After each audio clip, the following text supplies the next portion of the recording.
At Mama's Boys mapapanood na sa CLTV simula September 5.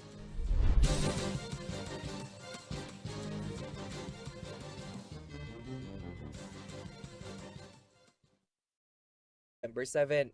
Ang paghihigpit sa border na uunawaan naman umano ng ilang biyahero.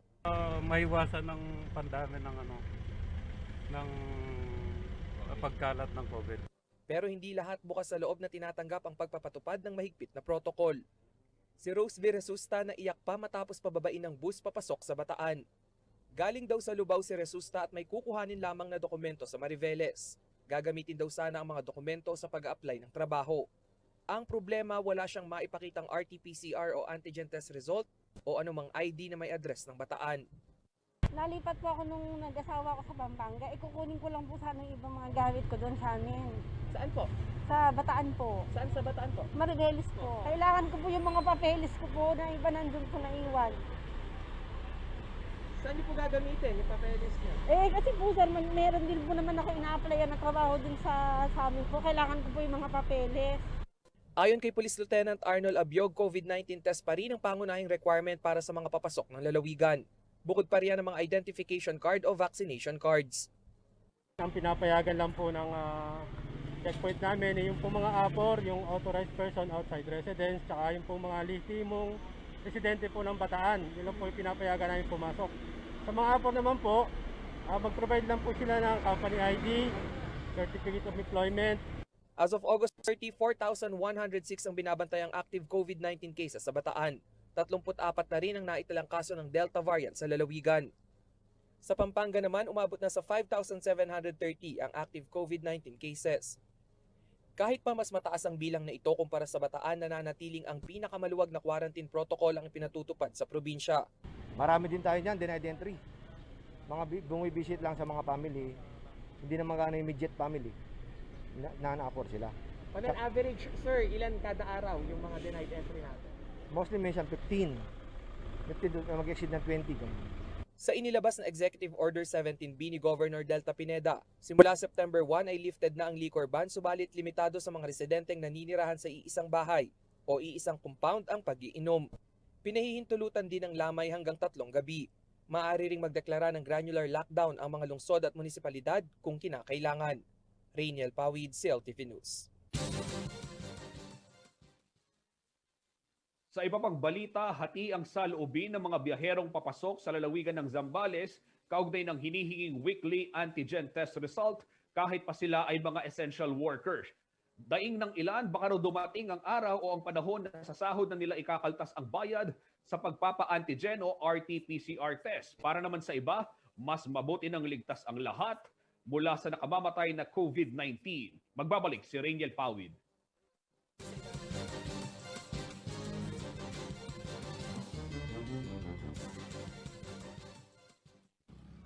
Dito sa Barangay Matain, sa bayan ng Subic, ang pangunahing entry point ng mga biyaherong galing Maynila, Bulacan, Bataan at Pampanga na papasok sa lalawigan ng Zambales. Dahil nga sa tumataas na kaso ng COVID-19 sa probinsya, ginawang pangunahing requirement ang RT-PCR o di kaya antigen test upang mapasok ito. Sa border na abutan namin ang delivery boy na si Rico Kapalungan. Mula pa sila sa Metro Manila, huminto siya sa triage upang i-update ang kanilang QR code na isa pang requirement upang makapasok sa probinsya. Halos kalahating oras ang kinain ng ganitong proseso. Subalit bukod sa oras, alangan din siya kung hanggang kailan sasagutin ng kumpanya ang gastusin sa RT-PCR testing. Limitado rin po yung oras na dideliveran namin mga supermarket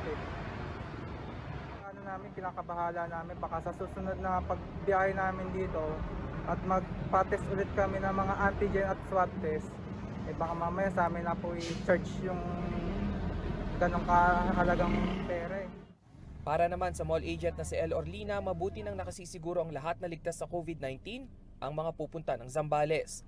Kaya naman kahit may kaunting abala, inaagahan niya na lamang ng kalahating oras ang pagpasok sa trabaho. For the safety din ng mga motorista, kaya wala naman kami against sa okay. Nagbigay naman ng konsiderasyon ng Provincial IATF para sa mga residente ng lalawigan. Libre na ang weekly antigen testing para sa mga manggagawa na lumalabas pa ng Zambales. Lahat na ng mga nagtatrabaho ay bibigyan na ng libreng antigen.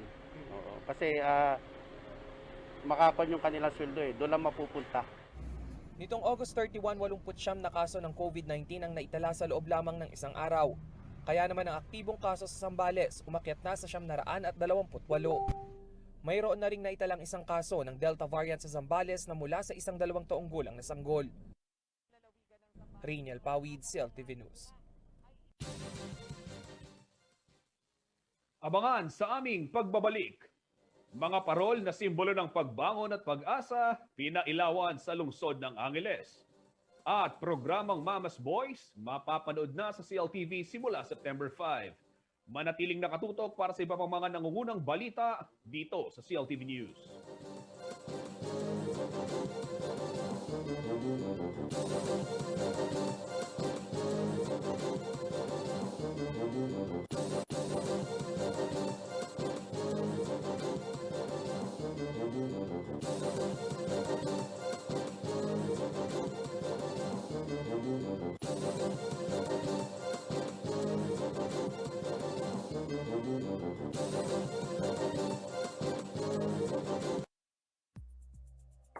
This program was brought to you by Shore 360.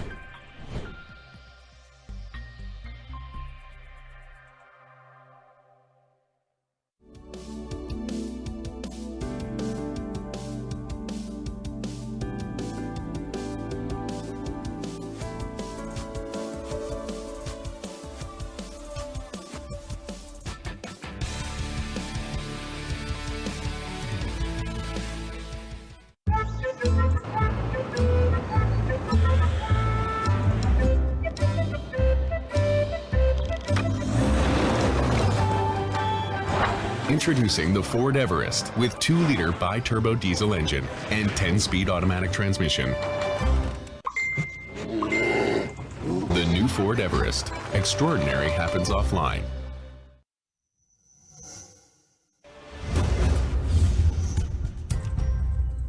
Our superheroes don't wear capes.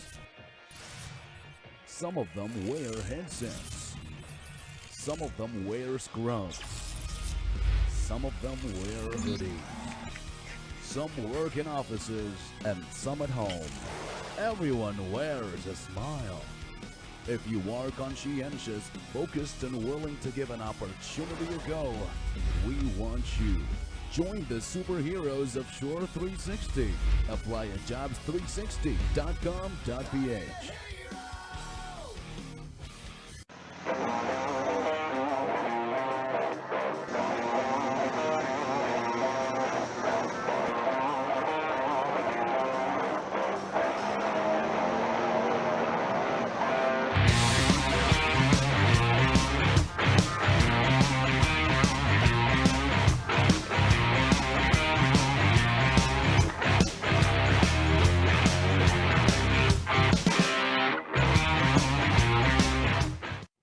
Maraming pagbabago ang dulot ng COVID-19 pandemic sa ating buhay.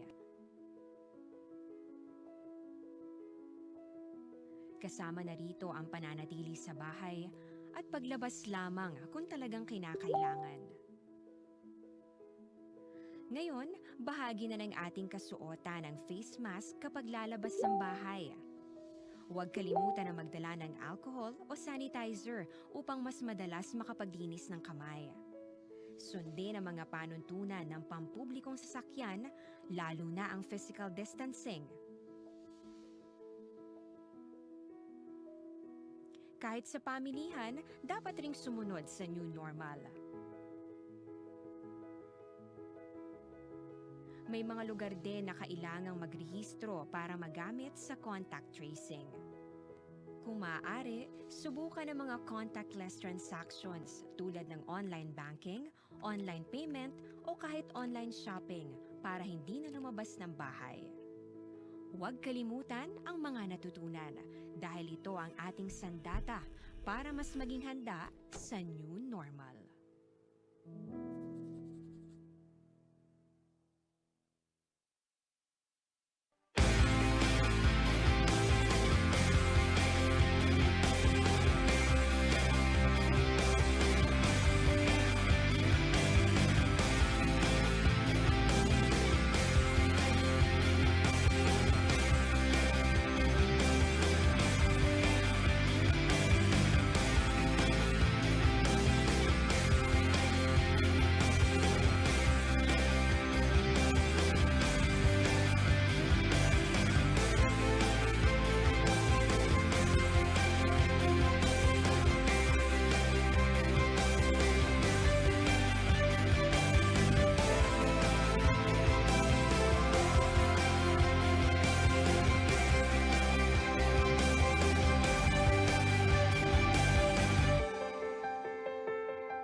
Alam niyo ho, bilang bahagi ng isang demokratikong lipunan, isa ang pagboto no, sa marami pang bagay sa pag-assert ng ating karapatan at doon sa paghingi ng ating mga pangangailangan bilang syempre mga mamamayan, mga law-abiding citizens at mga taxpayers. Ano. Yung pong mga iboboto natin sa darating na halalan, mahalaga na bigyan po natin sila ng kasunduan. Ano? Dahil yung pong boto na yan, isang covenant yan na bibigay ko ang iyong boto sa iyo, tutuparin mo naman yung mga pangako mo at dapat ho bantayan ho natin yung kanilang mga pangako upang sa gayon ay hindi na maulit pa yung ating mga naging karanasan ng mga napapakong pangako ika nga no at sa talagang malutas itong mga problema ng ating lipunan. May panahon pa po para tayo ay magparehistro lalo na dun sa mga first-time voters na hindi pa rehistrado o kaya naman yung mga inactive voters. Ano? May panahon pa para makapagparehistro sa tanggapan ng COMELEC. No? Bagamat may pandemya, isipin ho natin na may mga pamamaraan naman upang maging ligtas itong voting process na to. At napakahalaga po na maihabol natin yung ating pangalan sa listahan ng mga karapat-dapat na taong pwedeng magbigay ng boto sa mga karapat-dapat na kandidato sa darating na halalan. Dahil ito po ay nangyayari lamang minsan sa 3 taon o minsan sa 6 na taon. Ano? Kaya napaka-importante na kayo ay makibahagi dito. Liban sa ito po ay karapatan, ito rin po ay ating tungkulin bilang mamamayan. Rehistrado na ako para bumoto. Ikaw?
Nagbabalik po ang CLTV News. Kasabay ng unang araw ng Burr Months o ang hudyat na papalapit na ang Pasko para sa maraming Pilipino ay ang pagpapailaw ng mga street parol sa mga pangunahing lansangan sa Angeles City.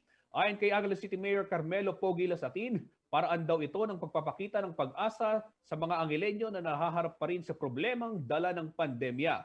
Nagpaalala naman ng alkalde sa mga barangay captain na hindi daw dapat maging magastos ang paglalagay ng mga parol dahil marami pang bagay ang dapat unahin. May detalye ng balitang yan si Paulo G. Santos.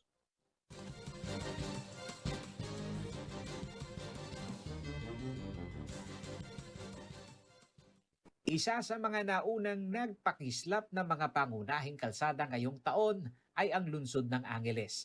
Gabi nitong August 31 o bisperas pa lamang ng Burr Months, idinaos na ang seremonyal na pagsindi ng mga parol sa Center Island ng Abacan Bridge dito sa Barangay Ninoy Aquino.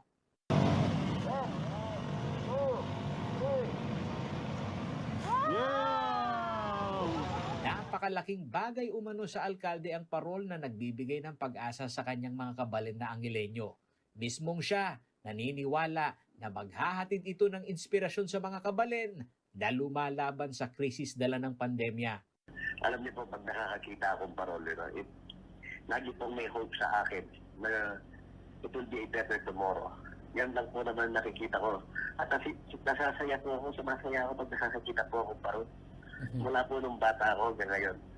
Ang paglalagay ng Christmas decor ay panghila rin anya ng moral sa mga nakakasamang frontliner na nangangarap na bago magpasko ay makamit ng syudad ang herd immunity. Ito yung ginagawa po natin ang trabaho natin para po makuha natin ang herd immunity by end of November. Mas maganda po kung mas maaga doon.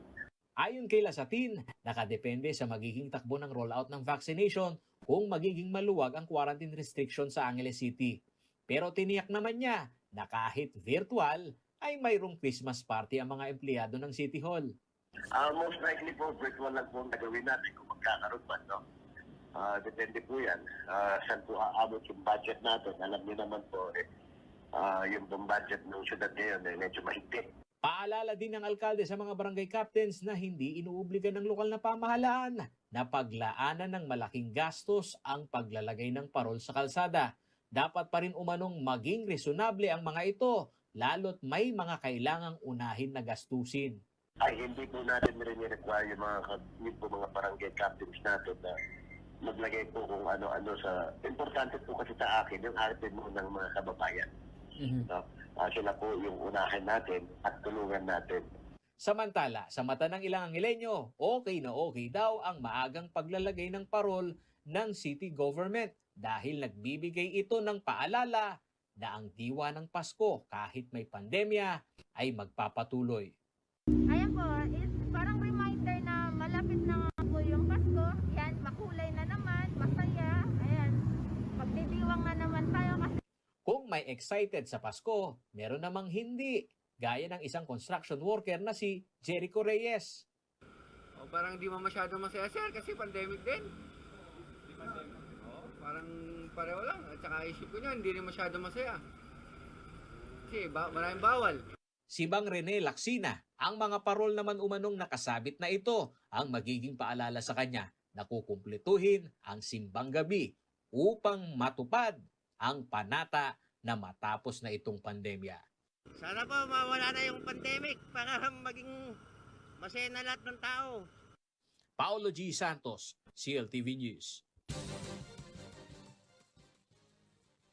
Mga karehiyon, mga kabalen, isang bagong programa ang malapit ng mapanood dito sa himpilang CLTV, ang Mama's Boys o Mama Mary's Boys. Tampok sa programang ito ang inspiring life stories ng mga pari, bishops, cardinals at iba pang religious men. Alamin natin ang detalye ng balitang yan sa ulat ni Jennifer Salenga.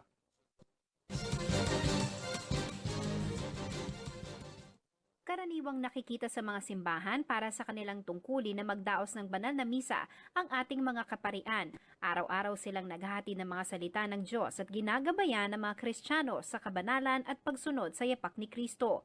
Pero higit dito, ang ating mga kaparian may kanya-kanya ring istorya ng kanilang buhay na tiyak na kapupulutan ng aral at inspirasyon. Kaya naman sa programang Mama's Boys o Mama Mary's Boys, mas makikilala ng parishioners ang kanilang mga kura paroko sa Pampanga.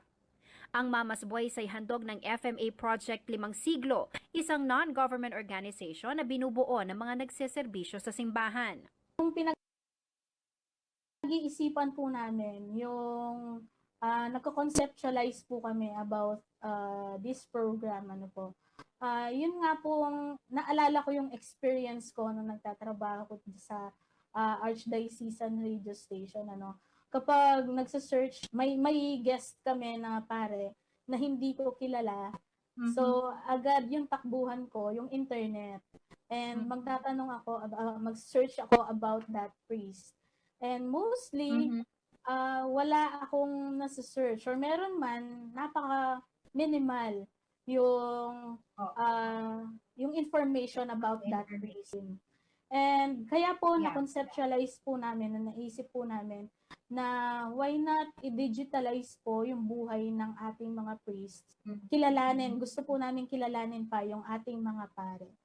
Bukod sa naising higit na makilala ang mga alagad ng simbahan, layunin din daw ng programang Mama's Boys na maghatid ng inspirasyon, lalo na ngayong panahon ng pandemya kung saan marami sa ating mga kababayan ang hindi maiwasang panghinaan ng loob.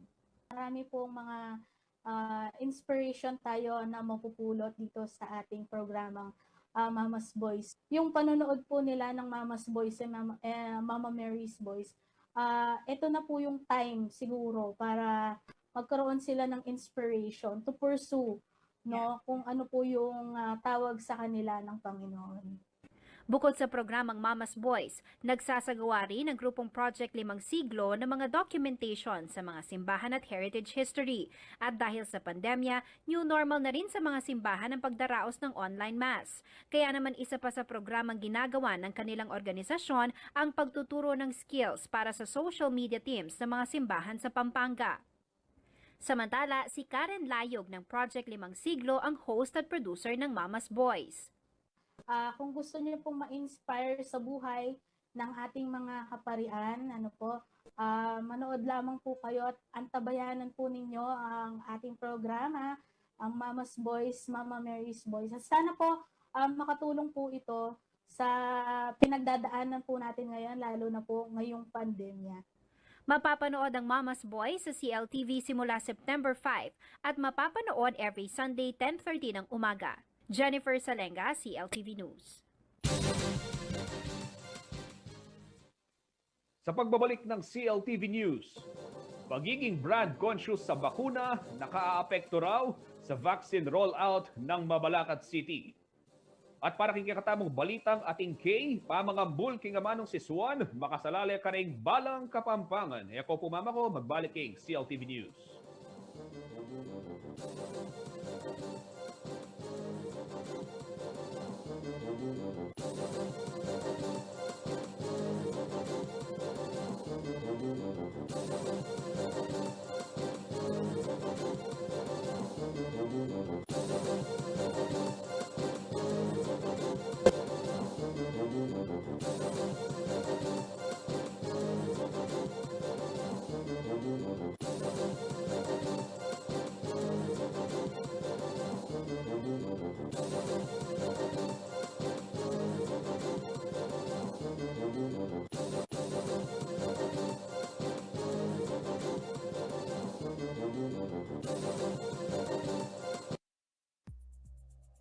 This program was brought to you by Shore 360.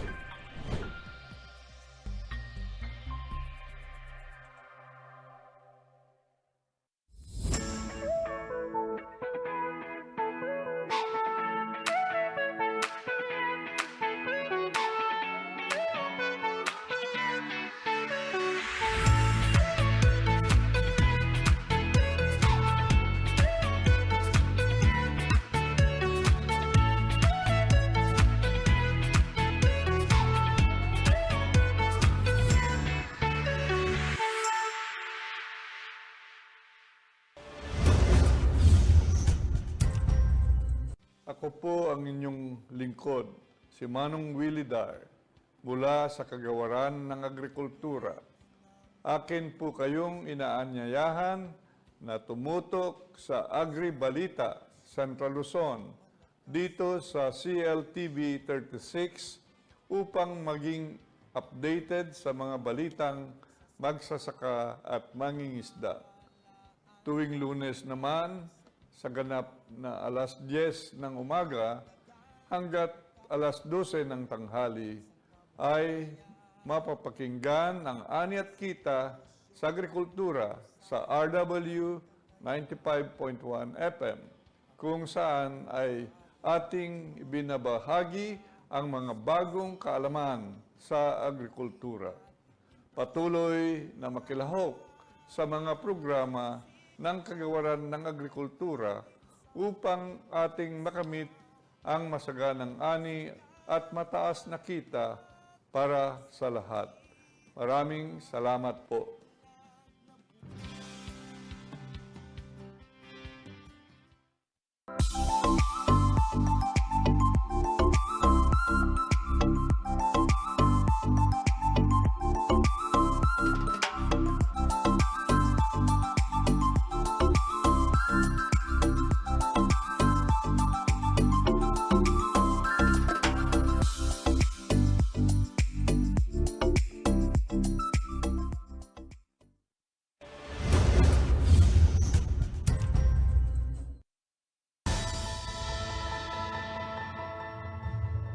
Karapatan at responsibilidad po natin ang bumoto. Ito po ay parte ng ating democratic process. At sa pamamagitan ng pagboto, tayo po ay nagkakaroon ng pagkakataon upang pumili ng mga leader na kakatawan sa atin, susuporta sa mga mamamayan at tutugon sa pangangailangan ng mga Pilipino. Kapag hindi tayo bumoto, hindi maririnig ang boses natin. Kung hindi natin gagawin ang responsibilidad natin sa darating na halalan, parang nilalagay na rin natin sa alanganin ang kinabukasan natin. Tayo po ang magdidikta kung saan tayo pupunta. Nasa ating pong mga kamay kung ano ang magiging kapalaran nating mga Pilipino. Kaya mahalaga po ang pagboto.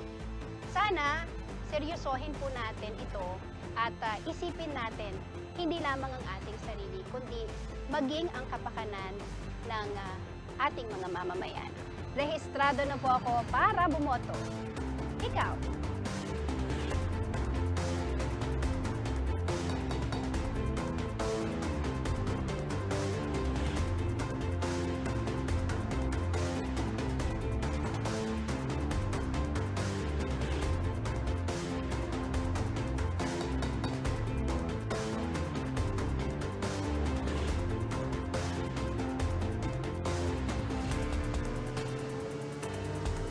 Para malabanan ang COVID-19, ang kailangan natin ay tama at totoong impormasyon, hindi fake news. Huwag kaagad maniniwala sa nababasa at naririnig. Ang pagkalat ng mga maling paniniwala tungkol sa COVID-19 ay nagdudulot ng panik, takot at maling desisyon. Laging i-double check kung saan nanggaling ang nabasa o narinig. Maging mapanuri at i-share lamang ang tamang impormasyon.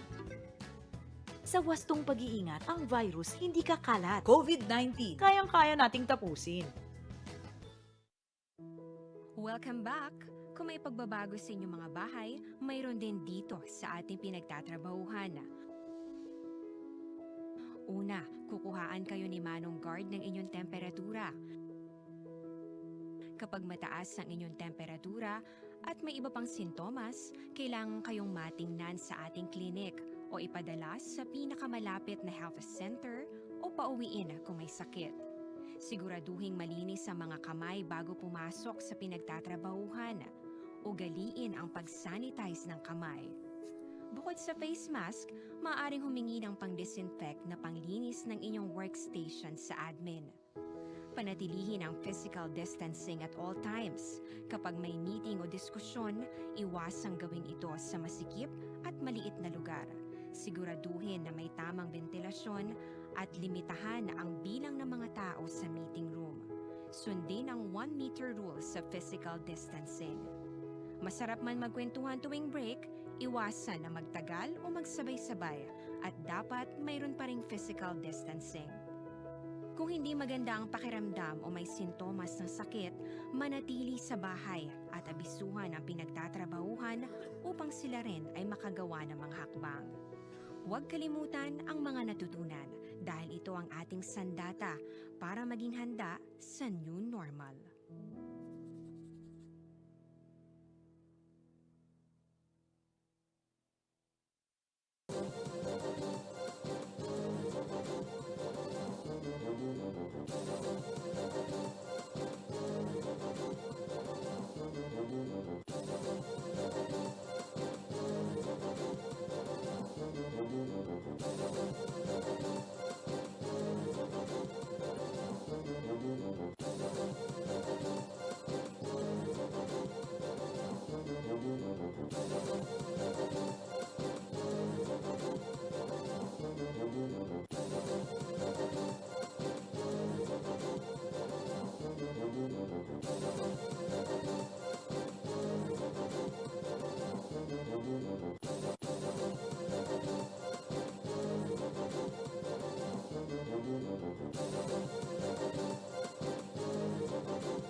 Nagbabalik po ang CLTV News.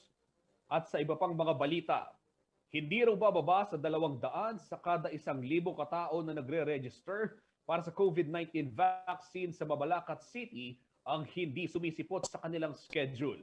Ang nakikitang dahilan ng lokal na pamahalaan, nagiging brand conscious ang kanilang mga kababayan pagdating sa bakuna at kung minsay pinagdududahan pa ang pagiging epektibo nito. May detalye ng balitang yan, si Paulo G. Santos.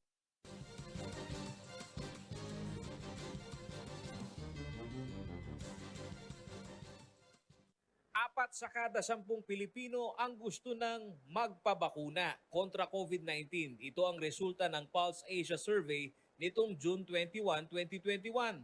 Kung ito'y hihimayin sa pinagbasihang rehiyon ng bansa, ang National Capital Region ang may mataas na vaccine acceptance rate. Kumpara sa Central Luzon na dikit ang numero na pabor na magpabakuna. 38 ang respondent na nagsabing yes, 39 naman ang nagsabi ng no. Ang datos na ito ay sumasalamin sa ilang mamamayan ng Central Luzon, gaya na lang dito sa ilang toda sa Dauma, Balacat City. Sa aming pagtatanong ilan sa mga hindi pa nabakunahan, sagot nila, kung hindi umano talaga ire-require ng gobyerno, ay hindi sila magpapabakuna. Kung ako masusunod, hindi man ako mapapabaksin. Bakit po sir? Bakit tayo pumapabaksin? Kasi wala naman ako masyadong nararamdaman sa kwan. Si Mang Ray Valencia, maririnig naman sa kanya ang typical na ugali ng Pilipino na brand conscious o namimili ng bakuna. Gusto ko kung may Pfizer o kaya Johnson & Johnson. Para mas na... para isang turok na lang. Pero ang ilan sa kanilang mga katoda, naging maagap na pumila na kahit anong available na bakuna. Sinovac. Sinovac? Second dose na. Kapag sa second dose ka na. Ayon kay Mabalacat City Health Consultant Dr. Jose Antonio J. Rivera, ang hating saloobin ng ilan sa ating mga kababayan pagdating sa pagbabakuna ay makikita rin sa daily vaccination rate ng kanilang syudad. May mga pagkakataon daw kasing kahit na nakaschedule na ang ilan, hindi pa rin sila sumisipot sa mismong vaccination day. May kinalaman daw dito ang pagiging brand conscious o mapili sa kung anong bakuna ang ituturok sa kanila. Right now, I have to be honest with you. Yung vaccine acceptance natin, mababa pa rin. To give you an example, Paolo, online registration natin sa cinema, 1,400 ang nag-online. Hindi kami ang nag-online, sila po, yung mga tao ang nag-online, pero ang dadating po, 800, 1,000. Bakit po? Nagtatanong sila ng brand ng vaccine at maghihintay na lang po. Ang malayang access sa social media sa usapin ng efficacy rate na nagagawang paghambingin ang mga brand ng bakuna na nairo-roll out ang nagiging problema umano ngayon. If not close to 100%, they would rather have another brand than Sinovac, which is really very puzzling because it's effective. Paolo, effective. Ako, Sinovac ako, no? It's effective, no? A lot of studies, kailangan ang intindihin ng ating mga kabalin is yung percentage na ikaw ay, pag ikay tinamaan, ay hindi ka mauuspital. Nakaalarma din umano na sa pagiging brand conscious ng ilan, nangingibabaw pa ang pag-usisa na kahit wala pang naiturok na bakuna, ay naghahanap na ng booster shot. Pero paano ka magpapa-booster, Paolo, kung yung first and second dose, hindi mo pa nakuha? So it's really about being vaccinated. And then from there, tumuloy tayo sa step 2, step 3. Ayon kay Dr. Rivera, tinatayang nasa 135,000 di umano ang nabakunahan na ng first dose sa Mabalacat City. 45,000 na dito ang fully vaccinated na. Hybrid pa rin ang pagpila o proseso ng registration sa syudad na mula sa Rural Health Unit at mga itinatalagang barangay vaccination sites. Maaring makapagrehistro ang mga Mabalakenyo. Nilinaw naman ni Dr. Rivera gaya ng umiiral na vaccination bubble sa kada kumpanya ng CDC. Ang mga small and medium enterprises o SMEs o maliliit na establishmento ang kanila ng target ngayon upang maiwasan ang di pagsipot ng ilang empleyado. Ginawa natin sa CDC, ginagawa natin ngayon sa mamaliliit na small and medium enterprises dito sa Mabalacat, no? Ginagawa natin sila ng small bubble. Paulo G. Santos, CLTV News. Kabalen, bilang kapagbasosyon, kimbulan ng amanong Siswan, meto nga spoken word at songwriting competition ing penimunaning Center for Kapampangan Studies. Agpangkaring menyambud, makasalalay kanukaring balang kapampangan ing pamagmasabal king kaya katamong amanong Siswan. Alben tayo pong report ngayon.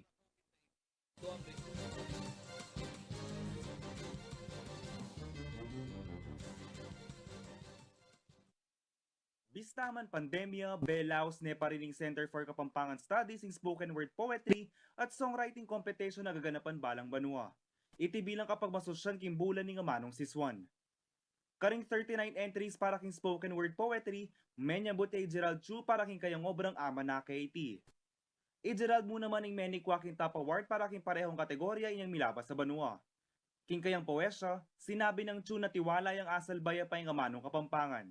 Ala ko ngaliwang kapag nasan, nunay datanging bukas, damdaman ko ka rin kayanakan, ating kanong singsing, metong yang timpukan, pauliyo, tama na, okay. Last year pa kanumik umpisang sinulat poesyang Kapampangan ni Chu. Pero matulay ang kanuli pauli na niti makasahop yaking pamagpreserba king amanong siswan. Matula ko, makanyan. Minsan po, ating kong akakwang invitations, makanyan. So, ang biskik karetang makantang bagay mo po. Sabi ko, makasahop na ako. Ang biski makanano, king pamangambul po, king amano, ang pong kalinangang Kapampangan. May git 40 entries lang naman di mikyabe para king songwriting category, pero yung menyambut apin ng kantang Duya na sinulat ng J. Garcia Gopez. Duya na ita, ingamanuang ko ka rin, itang matuwang bali, itang pamiyabe, itang minuna nung no ka rin tamay gumpisang mikakapatad. Nya nung lawen mi itang video, reminiscing niya ba, karing benga palyari, itang mga santing mong karanasan, nanyang kayabe mo pareng pengari mo, oreng kapatad mo. Kalupa ng Chu, gagamita ng Gopez ng kayang talento bilang kontribusyon na kipamangambul king amanong siswan. Bista man ng tema ng competition ngayon ng banwa yung amanong siswan, makanano nakakaya bukas. Dapat ngayon ipamo pisantana ka nung gumusal para king kakatamong amanong pakamalan.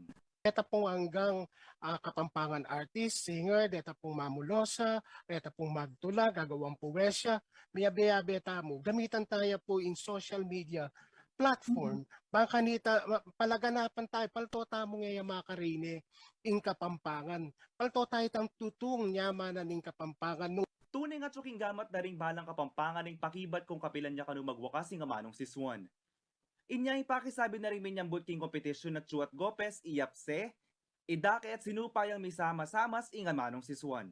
Gat ating pong Kapampangan, patuloy pong susulat, manapse, magdakeng kutta, ang pong ipangamano. Ang piski maladila mo pong bagay, Renny, apin po talaga, Renny, reng bagay, makapangambul, king kalinangang Kapampangan ng pong king amano tamo po. So, ito po, gamitan tayo.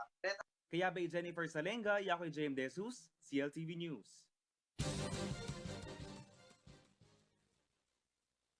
Sa pagbabalik ng CLTV News, alamin naman natin ang ibang mga kaganapan sa rehiyon at ang lagay ng panahon mula sa Pag-asa Clark.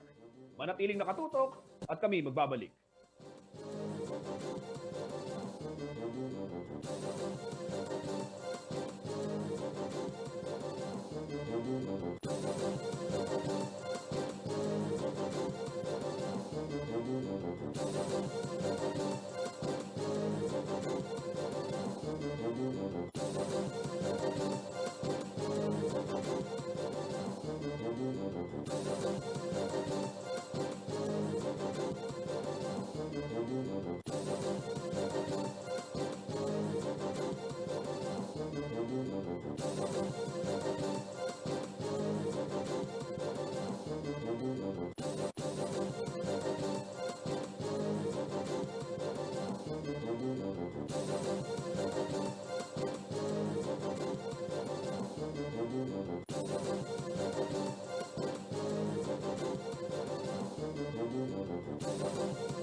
Pagmasusyan tayo ngayon ng Agosto, ingaldoning amanong siswan. Awsan tayong amanong siswan ing Kapampangan, pauli ng itiing lengguwahe, at kaya katamong sinusuking kaya katamong indo, inyang mibay tamo kaya tiyato. Inga manong siswan yapining kaladwa tamong Kapampangan. iting mami kabaldugan king kaya katamong pangataw. Ing Labuad, Kapampangan, nung nuya, dapat gagambulan ning amanong siswan, aliyamo keti Pampanga. Atin mo namang Kapampangan king Tarlac, Bataan, Bulacan, Nueva Ecija, Ampong Zambales. Pistaban maragulya ing Labuad, Kapampangan, dakal na ka rin kaya katamong kabalen, lakos ka rin kay nakan, ing kukulang ang masabal, ing amano tamo. Tingpe nga rin Kapampangan, edan no tuturuding karelang anak. Ding kaya katamong sisibul akay nakan, kakarine daning agkasan ing amano tamo. Eda ni akakit ing legwana niti. Ngining aldo ning amanong siswan, pasik nangan tamo, ing kayawsan, bang sukat siyang pagmalasakitan, ampong pakamalan ing Kapampangan. Alam aliwang magmasabal king amanong siswan, nuni itamong Kapampangan. Tandanan mo abe, Tandanan mo, kapatad. ing amanong siswan, yapin ing kekang pangataw. Ing amanong siswan, apin ing kekang kaladwa. Luwidya, ing amanong siswan. Lydia, ing Kapampangan. Makasan meto yung CLTV, King pamagmasusi, king aldoning amanong siswan.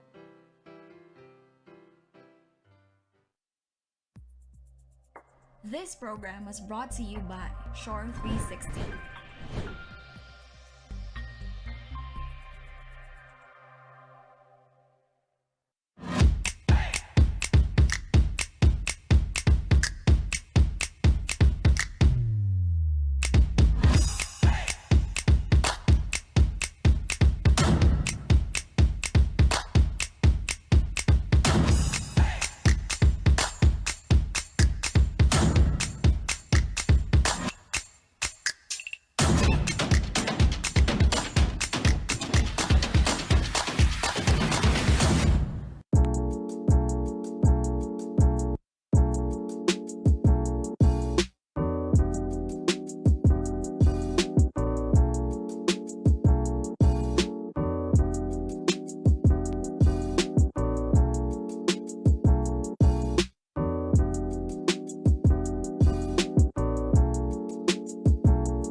Our superheroes don't wear capes. Some of them wear headsets. Some of them wear scrubs. Some of them wear hoodies. Some work in offices and some at home. Everyone wears a smile. If you are conscientious, focused, and willing to give an opportunity a go, we want you. Join the superheroes of Shore 360. Apply at jobs360.com.ph.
Nagbabalik po ang CLTV News. Sa puntong ito, alamin naman natin ang iba pang mga kaganapan sa rehiyon. Hatid ni JM De Jesus.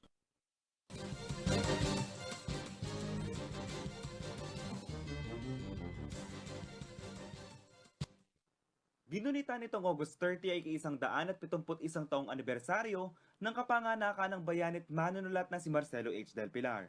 Ipinanganak si Del Pilar o kilala rin bilang Plaridel sa nasabing petsa noong taong 1850 sa Bulacan, Bulacan. Ayon sa profesor at historiador na si Crisanto Cortez, labis na kapupulutan ng aral sa anumang larangan ng mga akda ng ating bayani. Isa sa mga naisulat ni Plaridel na tumutugma umano sa panahon ngayon ay ang ipagtanggol ang mabuti anuman ang mangyayari at huwag matakot kung ikaw ay magtatagumpay o masasawi. At ang iyong karangalan ay pagtitibayin at pananatilihin mayroong pagkatalo ng pagtatagumpay. Binigyan din ni Cortez ang pagpapahalaga ni Plaridel sa katapatan ng mga lingkod bayan at nasa serbisyo sibil. Sa mga taong 1882 at 1885, naglabas ng akda ang bayani para hilingin sa pamahalaang kolonyal ng Espanya na palakasin at magkaroon ng sariling hukbong dagat ng Pilipinas upang maprotektahan umano ang ating karagatan at mga isla na siya namang dininig ng Espanya. Ani Cortez, napapanahon din para sa modernisasyon ng hukbong dagat at ipagtanggol ang soberanya at kalayaan ng bansa. Sa ibang balita, pinaalalahanan ng mga residente ng Rizal Nueva Ecija na magpatingin kaagad sa doktor kung sakaling makaranas ng sintomas ng COVID-19. Ayon sa lokal na pamahalaan, para ito upang maiwasan na higit na pagkalat ng virus at pagkahawa ng mas maraming pamilya sa kabilang lalawigan. Kung may sintomas gaya ng sipon, lagnat, ubo, sore throat, pagkawala ng panlasa at pangamoy, tumawag ka agad sa COVID-19 hotline ng pamahalaang bayan ng Rizal na 0961-951-2918 o 0945-733-1113 o kaya naman sa tanggapan ng barangay upang masuri. Para naman makapagpabakuna, kinakailangan lamang magparehistro online o kaya naman magpalista sa barangay at hintayin ang tawag ng vaccination team para sa schedule upang maiwasan ang pagdagsa ng tao. Samantala, matapos ang halos 8 buwan na pagkakasara, bukas na at pwede nang daanan muli ang mas pinatibay at pinaluwag na tulay ng Tabang sa Giginto, Bulacan. Ginawa na umanong 4 na lanes ang bagong tulay upang maipantay sa kasalukuyang lapad na MacArthur Highway. 31.9 milyong piso ang ginugol umano ng DPWH para sa proyekto mula sa 2020 national budget. Makakaasa raw ang mga motorista at biyahero na matatag at matibay ang struktura sakaling may tumama ng malakas na lindol at matutugunan nito ang pagsikip sa daloy ng trapiko. JM De Jesus, CLTV News. Alamin naman natin ang magiging lagay ng panahon bukas mula kay Manny Esguera, ang Chief Weather Forecaster ng Pag-asa Clark.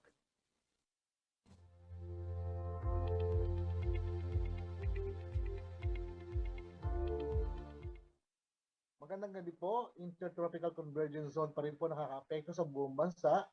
Pero ang mga pag-ulan po ang nagaganap na malalakas ay nangyayari po ngayon sa Metro Manila, Calabarzon, Mimaropa, Bicol Region, Western Visayas, Central Mindanao, kasama po ang isang probinsya ng Central Luzon, ang Aurora. Pero asahan po dyan ang mga maulap na papawiri na meron po inaasahan mga kalat-kalat ng mga pag-ulan, pagkidlat at pagkulog, dulot nga po ng IPCC o Intertropical Convergence Zone. Samantala po, ang natitirang bahagi ng bansa, kasama na po ang Pampanga, ay bahagya hanggang sa kuminsan ay magiging maulap. Posible din po ang mga isolated rain showers at thunderstorm. Dulot din po ito ng Intertropical Convergence Zone. Samantala po ay nagbigay na po ng anunsyo ang Pag-asa na posible pong 2 hanggang 3 bagyo ang pwedeng pumasok sa PAR dito po sa buwan ng September. At yun po yung dapat nating asahan, pagbantayan dahil yung ibang bagyo po ay posible pong mag-landfall sa bandang Northern Luzon.